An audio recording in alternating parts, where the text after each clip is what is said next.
Nityanandam. So today we'll be making Ragi Murunga Dosai. Add 1 cup ragi flour. Empty some moringa leaves. Add coriander powder and salt to taste. Sprinkle some fenugreek powder. Pour some water as you stir. Keep adding water till you get the proper consistency. Now our dosa batter is ready. We'll be setting this aside for about 10 minutes. Allow the tawa to heat up. Put 1 cup of the batter onto the tawa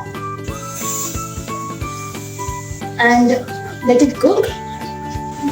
Open the lid. Start slowly taking the dosa out.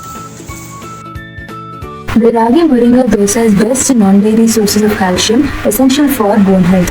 It is ideal for blood sugar control. Vitamin C, antioxidant and anti-inflammatory compounds. It is rich in vitamin A and E which promote glowing skin and strong hair. Your Ragi Dosa is ready now. Bhagavastra Nighantu says, Shigruh katos ikshvakoshno dvipanah kapavadachite ashah kutavishasleshmam shotagulpodare itaha. Moringa is found in bitter and hot, improves digestion and balances kapha and vata. It helps with piles, skin diseases, toxins, swellings and stomach issues.